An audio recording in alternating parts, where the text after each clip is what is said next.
pertama, profesi itu adalah jabatan atau pekerjaan yang bersifat profesional dan hanya dapat dikerjakan oleh orang yang dipersiapkan melalui pendidikan atau dalam jalur khusus. Ada juga pendapat yang mengatakan bahwa profesi itu mengandalkan suatu keterampilan atau keahlian khusus, dilaksanakan sebagai kegiatan utama dan dilaksanakan sebagai sumber nafkah hidup. Lalu juga ada pendapat juga yang mengatakan bahwa profesi itu adalah suatu bidang kegiatan yang dijalankan oleh seorang dan merupakan sumber nafkah bagi dirinya. Jadi dapat disimpulkan bahwa profesi adalah pekerjaan yang dilakukan sebagai kegiatan pokok untuk menghasilkan nafkah hidup yang dilakukan sesuai dengan kemampuan mereka masing-masing. Setelah mengetahui apa itu profesi, kita harus mengetahui apa saja sih ciri-ciri dari profesi.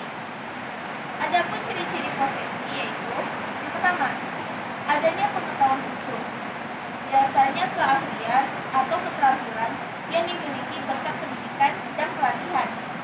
Yang kedua, jabatan atau pekerjaan itu mendapat pengakuan dari masyarakat seperti dukungannya secara legal. Yang ketiga, adanya kaidah dan standar moral yang sangat tinggi. Contohnya seperti adanya kode etik profesi dalam keguruan. Yang keempat, mengabdi pada kepentingan masyarakat. Itu artinya mendahulukan kepentingan masyarakat daripada kepentingan pribadi. Yang kelima, ada izin khusus untuk menjalankan suatu profesi. Karena profesi itu dilakukan demi kepentingan masyarakat, tentu harus ada rasa aman, rasa jaminan atas rasa aman dan nyaman dari sang pelaku profesi. Maka dari itu diperlukan adanya izin khusus. Lalu, kaum profesional itu biasanya menjadi anggota dari suatu profesi, seperti guru akan menjadi anggota dari suatu profesi yang sebagai guru atau sebagai anggota ada himpunan guru dan lain sebagainya. Baiklah, selanjutnya kita masuk kepada etika. Apa itu etika? Kalau biasa kita dengar etika itu berkaitan dengan perilaku, akhlak seseorang dan lain sebagainya. Tapi sebenarnya apa itu etika? Etika adalah suatu ilmu yang membahas tentang bagaimana dan mengapa kita mengikuti suatu ajaran moral tertentu, atau bagaimana kita harus mengambil sikap yang bertanggung jawab. Juga berhadapan dengan prinsip-prinsip dasar pembenaran dalam hubungan tingkah laku manusia, seperti kita mengetahui benar dan salah, hak dan kewajiban, dan sebagainya. Tentu etika ini memiliki tujuan pokok, dalam hal ini kode etik keguruan. Adapun tujuan pokok dari rumusan etika dalam kode etik keguruan yaitu yang pertama, standar-standar etika yang menjelaskan dan menetapkan tanggung jawab kepada satu lembaga dan masyarakat umum.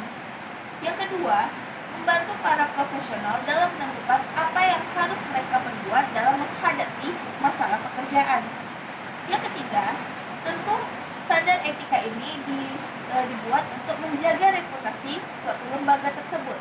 Yang keempat, untuk menjaga kelakuan dari sang pelaku profesi. Yang kelima, sebagai bentuk pencerminan dan pengharapan komunitasnya.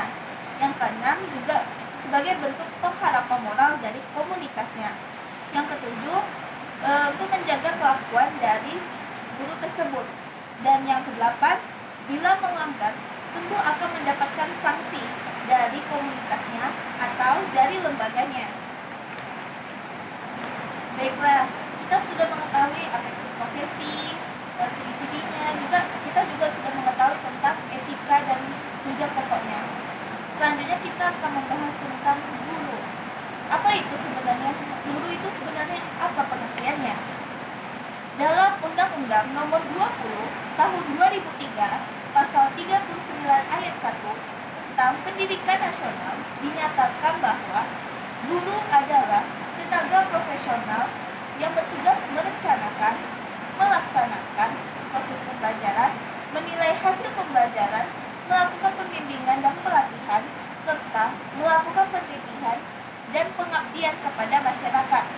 utama bagi pendidik perguruan tinggi seperti dosen. Lalu bagaimana dengan peranannya? Menurut Adam NDK, dalam Hamalik ada 6 peranan guru, yaitu yang pertama, guru sebagai pengajar. Guru diisyaratkan untuk memiliki sejumlah kemampuan tentang teaching method secara teoretik dan dapat dilakukannya dengan baik sesuai kaidah ilmu mengajar dan harus mampu menangani situasi lingkungan serta menciptakan kondisi belajar peserta didik yang aman, menarik, dan menyenangkan.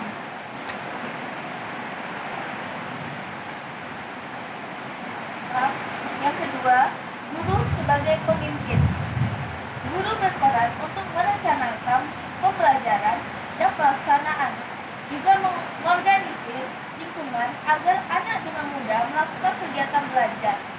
Sebagai pemimpin, guru harus mengelola, mengendalikan, mengembangkan komunikasi pembelajaran dengan peserta didiknya, dan juga secara demokratis dan menyenangkan, serta melakukan kontrol dan penilaian sehingga dapat mengetahui apakah tujuan tersebut tercapai atau tidak. Yang ketiga, guru sebagai pribadi. Guru harus memiliki kemampuan dan kepribadian yang mantap, stabil, dewasa, arif, berwibawa, menjadi teladan bagi peserta didiknya, berakhlak mulia serta bangga menjadi seorang guru. Yang keempat, guru sebagai komunikator atau mediator.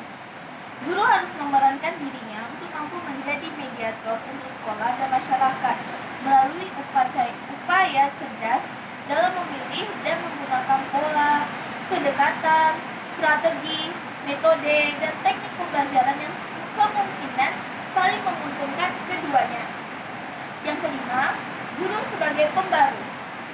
Dengan perkembangan zaman, guru tentunya harus segera mencari, mengkaji, dan menemukan serta harus segera memerankan dirinya untuk melakukan transformasi kepada peserta didiknya agar mereka dapat mengatasi masalah dan dapat menyesuaikan diri dengan perubahan yang terjadi. Dan yang keenam, guru sebagai penggagas.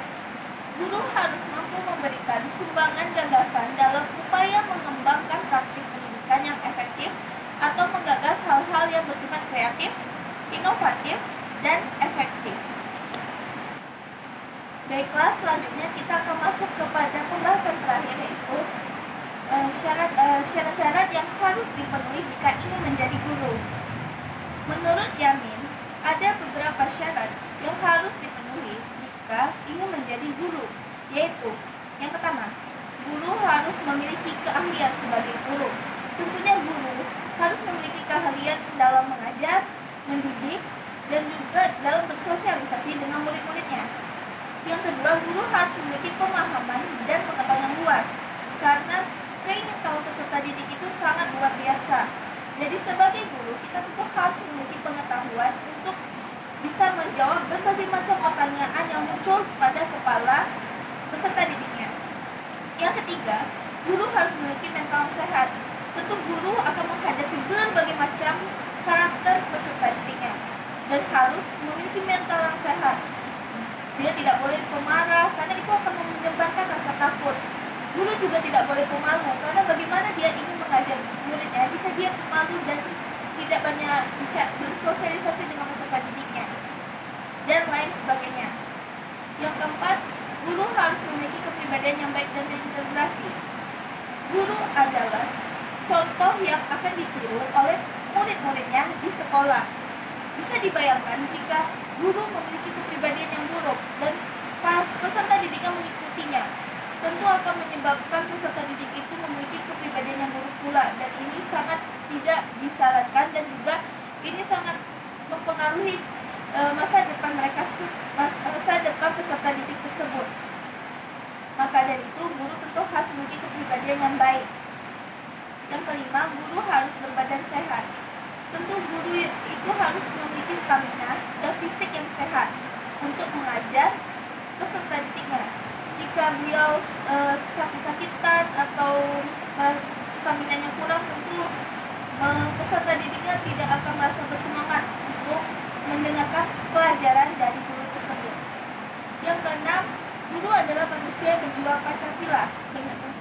atau nasionalisme dan patriotisme.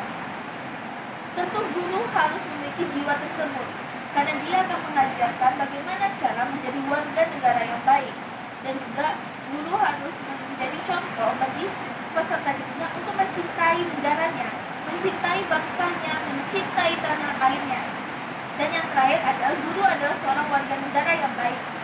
Tentu guru harus menjadi warga negara yang baik karena dia akan menjadi panutan oleh murid-muridnya. Tentu guru tersebut harus